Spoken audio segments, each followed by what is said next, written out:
ಎಲ್ಲರಿಗೂ ನಮಸ್ಕಾರ ಸ್ನೇಹಿತರೆ. 2025 ಮೇ 27ರಂದು ಜ್ಯೇಷ್ಠ ಅಮಾವಾಸ್ಯೆ ಹಾಗೂ ಅಲೌಕಿಕ ಶಕ್ತಿಗಳಾಗಿರುವಂತಹ ಅದ್ಭುತವಾದ ದಿನ. ಈ ಮಾಸದಲ್ಲೇ ಪವಿತ್ರವಾದ ದೈವಿಕ ಶಕ್ತಿ ಇರುವ ದಿನವಿದು. ಇಷ್ಟೊಂದು ಪವಿತ್ರವಾದ ಈ ದಿನದಂದು ನಾನು ಹೇಳಿದ ಪದಾರ್ಥವನ್ನು ಬೆರೆಸಿ ಸ್ನಾನ ಮಾಡಿದರೆ ದೇಶದ ಎಲ್ಲ ಪವಿತ್ರ ನದಿಗಳಲ್ಲಿ ಸ್ನಾನ ಮಾಡಿದಷ್ಟು ಪುಣ್ಯ ಸಿಗುತ್ತದೆ. ಅಷ್ಟೇ ಅಲ್ಲದೆ ಜನ್ಮ ಜನ್ಮಾಂತರದ ಪಾಪಗಳು, ದಾರಿದ್ರ್ಯಗಳು, ರೋಗಗಳು ಎಲ್ಲವೂ ಕೂಡ ಈ ನೀರಿನ ಮೂಲಕ ಹೊರಟು ಹೋಗುತ್ತದೆ. ಸಕಲ ಐಶ್ವರ್ಯ ಪ್ರಾಪ್ತಿಯಾಗುತ್ತದೆ. ಮಾನಸಿಕವಾಗಿ ಹಾಗೂ ದೈಹಿಕವಾಗಿ ರೋಗಗಳು ನಾಶವಾಗುತ್ತದೆ. ನಿಮ್ಮ ದೇಹ ಪವಿತ್ರವಾಗುತ್ತದೆ. ಹಾಗಾದರೆ ಇಂಥ ದಿವ್ಯವಾದ ದಿನದಂದು ಯಾವ ಪದಾರ್ಥಗಳನ್ನು ಬೆರೆಸಿ ಸ್ನಾನವನ್ನು ಮಾಡಿದರೆ ಅಷ್ಟದರಿದ್ರ ಹೋಗಿ ಅಷ್ಟ ಐಶ್ವರ್ಯ ಪ್ರಾಪ್ತಿಯಾಗುತ್ತದೆ ಎಂದು ಇವತ್ತಿನ ವಿಡಿಯೋದಲ್ಲಿ ನೋಡೋಣ ಬನ್ನಿ. ಅದಕ್ಕೂ ಮುನ್ನ ನೀವು ಕೂಡ ದೇವರು ಹಾಗೂ ಜ್ಯೋತಿಷ್ಯ ಶಾಸ್ತ್ರವನ್ನು ನಂಬುವುದಾದರೆ ಈಗಲೇ ವಿಡಿಯೋಗೆ ಒಂದು ಲೈಕ್ ಕೊಟ್ಟು ತಪ್ಪದೆ ನಮ್ಮ ಚಾನಲ್ನ ಸಬ್ಸ್ಕ್ರೈಬ್ ಮಾಡಿ. ಹಾಗೆ ಪಕ್ಕದಲ್ಲಿ ಇರುವಂಥ ಬೆಲ್ ಐಕನ್ನ ಪ್ರೆಸ್ ಮಾಡಿ. ಹಾಗೂ ನಿಮ್ಮ ಜೀವನದ ಸಮಸ್ಯೆಗಳಾದ ವಿದ್ಯೆ, ಆರೋಗ್ಯ, ಕೋರ್ಟ್ ಕೇಸ್, ಪ್ರೀತಿಯಲ್ಲಿ ನಂಬಿ ಮೋಸ, ಇನ್ನು ಮುಂತಾದ ಸಮಸ್ಯೆಗಳಿಗೆ ಡಿಸ್ಪ್ಲೇ ಆಗುತ್ತಿರುವ ಗುರುಜಿ ನಂಬರ್ಗೆ ಕರೆ ಮಾಡಿ ನಿಮ್ಮ ಸಮಸ್ಯೆಗಳನ್ನು ಪರಿಹಾರ ಮಾಡಿಕೊಳ್ಳಿ. ಹೌದು, ಜ್ಯೇಷ್ಠ ಅಮಾವಾಸ್ಯೆಯ ದಿನದಂದು ನೀವು ಮಾಡುವಂತಹ ಸ್ನಾನ ಎಷ್ಟೋ ವಿಶೇಷವಾದದ್ದು ಹಾಗೂ ಪವಿತ್ರವಾದದ್ದು. ಮುಖ್ಯವಾಗಿ 2 ಅಥವಾ ಅದಕ್ಕಿಂತ ಹೆಚ್ಚು ನದಿಗಳು ಬೇರೆಯವರ ಕಡೆ ನೀವು ಸ್ನಾನ ಮಾಡಿದರೆ ಅದರ ಪವಿತ್ರತೆ ದುಪ್ಪಟ್ಟು ಹೆಚ್ಚಾಗುತ್ತದೆ. ಅದು ಸಾಧ್ಯವಾಗದವರು ನಿಮ್ಮ ಮನೆಯಲ್ಲಿ ಈ ರೀತಿ ಸ್ನಾನ ಮಾಡಿದರೆ ನಿಮಗಿರುವಂತಹ ಸಕಲ ದಾರಿದ್ರ್ಯ ದೋಷಗಳು ನಿವಾರಣೆಯಾಗುತ್ತದೆ.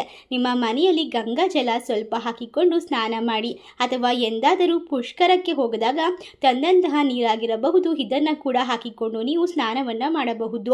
ಒಂದು ವೇಳೆ ಈ 2 ನೀರು ಕೂಡ ನಿಮ್ಮ ಹತ್ತಿರ ಇಲ್ಲ ಅಂದರೆ ಎಲ್ಲರ ಮನೆಯಲ್ಲಿ ಸುಲಭವಾಗಿ ಸಿಗುವಂತಹ ಅರಿಶಿನ ಹಾಗೂ ಒಂದು ಚಿಟಿಕೆ ಕರ್ಪೂರವನ್ನು ಕೂಡ ಬೆರೆಸಿ ನೀವು ಸ್ನಾನವನ್ನು ಮಾಡಬಹುದು.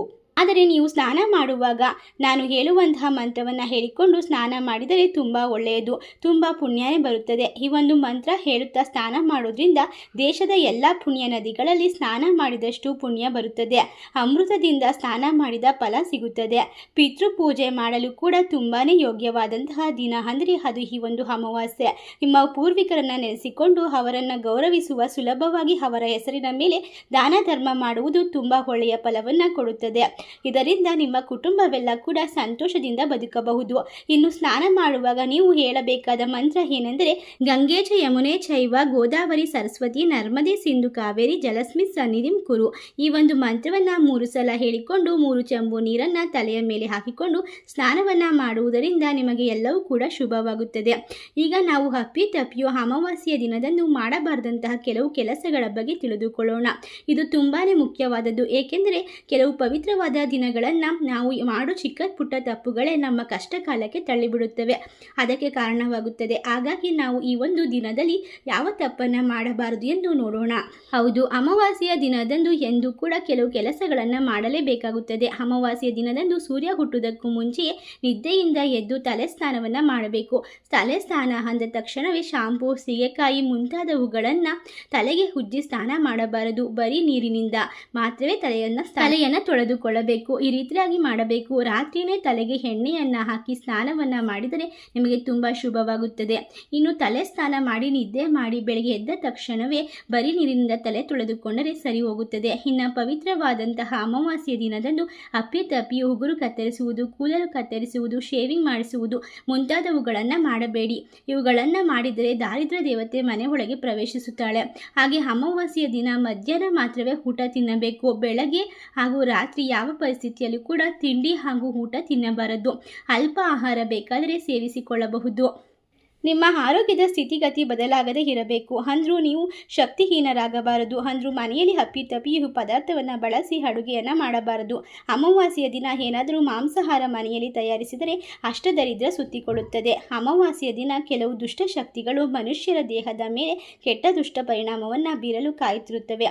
ಎಲ್ಲಿ ರಕ್ತ, ಮಾಂಸ ಮುಂತಾದ ಅಪವಿತ್ರ ಪದಾರ್ಥಗಳು ಇರುತ್ತದೆಯೋ ಅಲ್ಲಿ ನಕಾರಾತ್ಮಕ ಶಕ್ತಿ ಹೆಚ್ಚು ಓಡಾಡುತ್ತದೆ, ಹೆಚ್ಚು ಆಕರ್ಷಿತವಾಗುತ್ತದೆ. ಆದ್ದರಿಂದಲೇ ಮಂತ್ರಾದಿಗಳಿಂದ ಅಮಾವಾಸ್ಯೆಯ ದಿನ ಬಲಿ ಕೊಟ್ಟು ಪೂಜೆ ಮಾಡ್ತಾರೆ. ಹಾಗಾಗಿ ಯಾವುದೇ ನಕಾರಾತ್ಮಕ ಶಕ್ತಿ ನಿಮ್ಮ ಹತ್ತಿರ ಆಕರ್ಷಿತವಾಗಬಾರದು ಅಂದರೆ ಮನೆಯಲ್ಲಿ ಮಾಂಸಾಹಾರ ತಯಾರಿಸಬೇಡಿ. ಹಾಗಂತ ಹೊರಗೂ ಕೂಡ ಹೋಗಿ ತಿನ್ನಬಾರದು. ಈ ರೀತಿ ತಿಂದರೆ ದೇಹಕ್ಕೆ ಒತ್ತಡ ಉರಿಯಾಗುತ್ತದೆ. ಅನೇಕ ರೋಗಗಳು, ಸಮಸ್ಯೆಗಳು ತಲೆ ಎತ್ತುತ್ತವೆ. ಭವಿಷ್ಯದಲ್ಲಿ ನಮ್ಮ ದೇಹದ ಮೇಲೆ ರೋಗಗಳು ಬರುವಂತಹ ಸಾಧ್ಯತೆ ಹೆಚ್ಚಿಗೆ ಇರುತ್ತದೆ. ಹಾಗೆ ಅಮಾವಾಸ್ಯೆಯ ದಿನ ಮಧ್ಯಾಹ್ನದ ಸಮಯದಲ್ಲಿ ನಿದ್ದೆಯನ್ನು ಮಾಡಬಾರದು. ಇದರಿಂದ ಕೂಡ ದೇವಾನುದೇವತೆಗಳಿಂದ ನಿಮಗೆ ಒಂದು ಶಾಪಗಳಿಗೆ ಗುರಿಯಾಗುತ್ತದೆ. ಅಭಿವೃದ್ಧಿಯಾಗುತ್ತೀರಾ. ಅದೇ ರೀತಿ ಅಮಾವಾಸ್ಯೆಯ ದಿನ ಬೆಳಗ್ಗೆ 5ರಿಂದ 6 ಗಂಟೆಯ ಮಧ್ಯದಲ್ಲೂ ಕೂಡ ನಿದ್ದೆ ಮಾಡಬಾರದು. ಅಂದರೆ ನೀವು ಬೆಳಗ್ಗೆ ಎದ್ದು 5 ಗಂಟೆಗೆ ಮುಂಚೆ ಎದ್ದಿರಬೇಕು. ಅದೇ ರೀತಿಯಾಗಿ ಸಂಜೆ 5ರಿಂದ 6 ಗಂಟೆಯ ಮಧ್ಯದಲ್ಲೂ ಕೂಡ ನಿದ್ದೆಯನ್ನು ಮಾಡಬಾರದು. ಈ ರೀತಿಯಾಗಿ ಮಾಡಿದರೆ ದಾರಿದ್ರ್ಯ ಉಂಟಾಗುತ್ತದೆ ಎಂದು ಶಾಸ್ತ್ರಗಳು ಹೇಳುತ್ತವೆ. ಅಮಾವಾಸ್ಯೆಯ ದಿನ ಮಧ್ಯಾಹ್ನ ಬಡವರಿಗೆ ಅನ್ನದಾನ ಮಾಡಿದರೆ ತುಂಬ ಒಳ್ಳೆಯದು. ಹಾಗೆ ಮಧ್ಯಾಹ್ನ ದಿನ ಸ್ನಾನ ಮಾಡಿದ ನಂತರ ನೀವು ಪಿತೃದೇವತೆಗಳಿಗೆ ತರ್ಪಣವನ್ನು ಬಿಟ್ಟರೆ ತುಂಬ ಒಳ್ಳೆಯದು. ಮನೆಯ ಯಜಮಾನರು ಈ ದಕ್ಷಿಣದ ದಿಕ್ಕಿಗೆ ಮುಖ ಮಾಡಿ ನಿಂತುಕೊಂಡು ಕುಟುಂಬದಲ್ಲಿ ಮೃತಪಟ್ಟಂತಹ ಪೂರ್ವಿಕರನ್ನು ನೆನೆಸಿಕೊಂಡು ಅವರ ಹೆಸರನ್ನು ಹೇಳುತ್ತಾ ಕಪ್ಪು ಎಳ್ಳನ್ನು ನೀರಿನಲ್ಲಿ ಪಿತೃದರ್ಪಣವಾಗಿ ದೋಷವನ್ನು ನಿವಾರಿಸಿಕೊಳ್ಳಲು ನಿಮ್ಮ ಕುಟುಂಬದ ಅಭಿವೃದ್ಧಿಯಾಗುತ್ತದೆ. ಮನೆಯಲ್ಲಿ ಇರುವಂತಹ ಎಲ್ಲ ಸಮಸ್ಯೆಗಳು ಹೋಗಿ ಶುಭ ಉಂಟಾಗುತ್ತದೆ. ಹಾಗೆ ಅಮಾವಾಸ್ಯೆಯ ದಿನ ರಾತ್ರಿ ಗಂಡ ಹೆಂಡತಿ ಯಾವ ಪರಿಸ್ಥಿತಿಯಲ್ಲೂ ಕೂಡ ಒಂದಾಗಬಾರದು. ಏಕೆಂದರೆ ಅಮಾವಾಸ್ಯೆಯ ದಿನ ರಾತ್ರಿ ಅಧಿಕ ಸಂಖ್ಯೆಯಲ್ಲಿ ಯಾವುದೇ ರೀತಿಯ ನಕಾರಾತ್ಮಕ ಶಕ್ತಿ ಹೆಚ್ಚು ಓಡಾಡುತ್ತಿರುತ್ತದೆ. ಇದರಿಂದಾಗಿ ಸಂಚರಿಸುವ ಸಮಯವಾಗಿರುತ್ತದೆ. ಅಮಾವಾಸ್ಯೆಯ ದಿನ ಅವುಗಳ ಶಕ್ತಿ 100 ಪಟ್ಟು ಹೆಚ್ಚಿರುತ್ತದೆ. ಗಂಡು ಹೆಣ್ಣು ಒಂದಾಗುವ ಸಮಯದಲ್ಲಿ ಅವರ ದೇಹ ಒಂದು ರೀತಿಯಲ್ಲಿ ಸ್ವಲ್ಪ ಶಕ್ತಿಹೀನವಾಗಿರುತ್ತದೆ. ಹಾಗಾಗಿ ಈ ಸಮಯದಲ್ಲಿ ದೇಹದೊಳಗೆ ನಕಾರಾತ್ಮಕ ಶಕ್ತಿ ಸುಲಭವಾಗಿ ಹೋಗಬಹುದು. ಇನ್ನು ಇದನ್ನು ಹೊರತುಪಡಿಸಿ ಅಮಾವಾಸ್ಯೆಯ ದಿನ ತಪ್ಪದೇ ನೀವು ಶ್ರೀ ಮಹಾಲಕ್ಷ್ಮಿಯನ್ನು ಪೂಜಿಸಬೇಕು. ಮನೆ ಒರೆಸುವ ನೀರಿನಲ್ಲಿ ಸ್ವಲ್ಪ ಕಲ್ಲುಪ್ಪನ್ನು ಹಾಕಿ ಒರೆಸಿಕೊಳ್ಳಬೇಕು. ಬಳಿಕ ದೇವರ ಮನೆಯಲ್ಲಿ ಲಕ್ಷ್ಮೀ ದೇವಿ ಫೋಟೋ ಮುಂದೆ ಹರಳಿಯ ಎಲೆಯನ್ನು ಮುಂದೆ ತುಪ್ಪದ ದೀಪವನ್ನು ಹಚ್ಚಿ ಭಕ್ತಿಯಿಂದ ದೇವಿಯನ್ನು ಪೂಜಿಸಬೇಕು. ಈ ರೀತಿಯಾಗಿ ಮಾಡಿದರೆ ಲಕ್ಷ್ಮೀ ದೇವಿ ಎಲ್ಲೇ ಇದ್ದರೂ ಕೂಡ ನಿಮ್ಮನ್ನು ಹುಡುಕಿಕೊಂಡು ಬರುತ್ತಾಳೆ. ಅಷ್ಟೇ ಅಲ್ಲದೆ ಎರಡನೆಯದಾಗಿ ಇಷ್ಟಪಟ್ಟಂತಹ ವರ ಸಿಗಬೇಕು, ಮದುವೆ ಆಗಬೇಕು ಅಥವಾ ಮದುವೆ ಆದವ ಗಂಡ ಆಯಸ್ಸು ವೃದ್ಧಿ ಆಗಬೇಕು, ಗಂಡ ಮಾಡುವಂತಹ ಪ್ರತಿ ಕೆಲಸದಲ್ಲೂ ಕೂಡ ಯಶಸ್ಸು ಪ್ರಾಪ್ತಿಯಾಗಬೇಕು, ನಮ್ಮ ಕುಟುಂಬ ಸದಾಕಾಲ ಚೆನ್ನಾಗಿರಬೇಕು ಅಂದರೆ ಒಂದು ಪ್ರತ್ಯೇಕವಾದ ವ್ರತಾಚರಣೆಯನ್ನು ಮಾಡಿಕೊಳ್ಳಿ. ಈ ಒಂದು ವ್ರತಕ್ಕೆ ವಟ ಸಾವಿತ್ರಿ ವ್ರತ ಎಂದು ಕರೆಯುತ್ತಾರೆ. ಈ ಒಂದು ವ್ರತವನ್ನು ಮನೆಯ ಬಳಿ ಇರುವಂತಹ ಆಲದ ಮರದ ಬಳಿ ಹೋಗಿ ಗಂಡನ ಆಯಸ್ಸು ವೃದ್ಧಿಗೆ ಅಥವಾ ಮದುವೆಯ ಭಾಗ್ಯ ಕೂಡಿ ಬರಲು ಈ ಒಂದು ಪೂಜೆಯನ್ನು ಮಾಡಬೇಕಾಗುತ್ತದೆ. ದೊಡ್ಡ ದೊಡ್ಡ ಗುರುಗಳು ಸಾಧು ಸಂತರು ಎಷ್ಟೋ ವರ್ಷಗಳ ಕಾಲ ಆಲದ ಮರದ ಕೆಳಗೆ ಕುಳಿತು ವಿಶೇಷವಾದ ತಪಸ್ಸುಗಳನ್ನು ಮಾಡಿರುತ್ತಾರೆ. ವಟ ವೃಕ್ಷ ಎಂದರೆ ಆಲದ ಮರ ಎಂದರ್ಥ. ಆಲದ ಮರದ ಕೆಳಗೆ ಸತ್ಯವಾಹನನ ದೇಹವನ್ನು ತೊಡೆಯ ಮೇಲೆ ಮಲಗಿಸಿಕೊಂಡು ಕುಳಿತಿದ್ದ ಸಾವಿತ್ರಿ ಯಮನನ್ನ ಬೇಡಿಕೊಂಡು ಇದೇ ಮರದ ಕೆಳಗೆ ನಂತರ ಸತ್ಯವಾಹನನಿಗೆ ದೀರ್ಘಾಯುಷ್ಯವನ್ನು ನೀಡಿದ್ದು ಅದೇ ಆಲದ ಮರದ ಕೆಳಗೆ. ಆದ್ದರಿಂದ ಈ ದಿನ ಆಲದ ಮರಕ್ಕೆ ಈ ವಿಧವಾಗಿ ಪೂಜೆಯನ್ನು ಮಾಡಿಕೊಳ್ಳಬೇಕು. ಏನು ಮಾಡಬೇಕು? ಬೆಳಗ್ಗೆ ಸ್ನಾನ ಮಾಡಿಕೊಂಡು ಸ್ವಲ್ಪ ಅಕ್ಷತೆ, ಅರ್ಧ ಹೋಳು ಕೊಬ್ಬರಿ, ದೀಪಕ್ಕೆ ತುಪ್ಪ, ತಾಂಬೂಲ, ಹೂ, ಅರಿಶಿನ, ಕುಂಕುಮ, ನೀರು, ಅರಿಶಿನ ಹಾಗೂ ಹಳದಿ ಬಣ್ಣದಲ್ಲಿರುವಂತಹ ಒಂದು ದಾರದ ಉಂಡೆ, ಒಂದು ಮಣ್ಣಿನ ದೀಪವನ್ನು ಮನೆಯಿಂದಲೇ ತೆಗೆದುಕೊಂಡು ಹೋಗಬೇಕು. ಮೊದಲಿಗೆ ಆಲದ ಮರಕ್ಕೆ ಜಲವನ್ನು ಅರ್ಪಿಸಬೇಕು. ನಂತರ ಮಣ್ಣಿನ ದೀಪವನ್ನಿಟ್ಟು ದೀಪಾರಾಧನೆಯನ್ನು ಮಾಡಿಕೊಳ್ಳಬೇಕು. ನಂತರ ವಿಳ್ಯದೆಲೆಯ ಮೇಲೆ ಅರ್ಧ ಹೋಳಿನಷ್ಟು ಕೊಬ್ಬರಿಯನ್ನು ತೆಗೆದುಕೊಂಡು ಆ ಒಂದು ಕೊಬ್ಬರಿಯನ್ನು ಇಟ್ಟು ಅದಕ್ಕೆ ತುಪ್ಪವನ್ನು ಹಾಕಿ ದೀಪಾರಾಧನೆಯನ್ನು ಮಾಡಿಕೊಳ್ಳಬೇಕು. ನಂತರ ಕೆಂಪು ಹಾಗೂ ಹಳದಿ ಬಣ್ಣದ ದಾರದ ಉಂಡೆಯ ದಾರವನ್ನು 108 ಬಾರಿ ಪ್ರದಕ್ಷಿಣೆಯನ್ನು ಮಾಡುತ್ತಾ ಒಂದೊಂದೇ ಸುತ್ತು ಸುತ್ತಬೇಕಾಗುತ್ತದೆ. ಆದರೆ 108 ಬಾರಿ ಪ್ರದಕ್ಷಿಣೆಯನ್ನು ಮಾಡಲು ಎಲ್ಲರಿಗೂ ಸಾಧ್ಯವಾಗುವುದಿಲ್ಲ. ಅಂಥವರು ಏನು ಮಾಡಬೇಕು? 1 ಪ್ರದಕ್ಷಿಣೆ, 3 ಪ್ರದಕ್ಷಿಣೆ ಅಥವಾ 5 ಪ್ರದಕ್ಷಿಣೆಯನ್ನು ಮಾಡಿ ನೀವು ಪ್ರದಕ್ಷಿಣೆ ಮಾಡಿದ ಸಂಖ್ಯೆಯಲ್ಲಿ ಆಲದ ಮರಕ್ಕೆ ಆ ಒಂದು ದಾರವನ್ನು ಕಟ್ಟಬೇಕು. ಈ ಪ್ರದಕ್ಷಿಣೆಯನ್ನು ಹಾಕಿದ ನಂತರ ಗಂಡನ ಆರೋಗ್ಯ, ಗಂಡನ ಕೆಲಸ, ಹಣಕಾಸಿನ ಸಮಸ್ಯೆ ಎಲ್ಲವೂ ಕೂಡ ವಿಶೇಷವಾಗಿ ಶಕ್ತಿಯುತವಾಗಿ ಉತ್ತಮವಾಗಿ ಅಭಿವೃದ್ಧಿಯಾಗುತ್ತಾ ಹೋಗುತ್ತದೆ.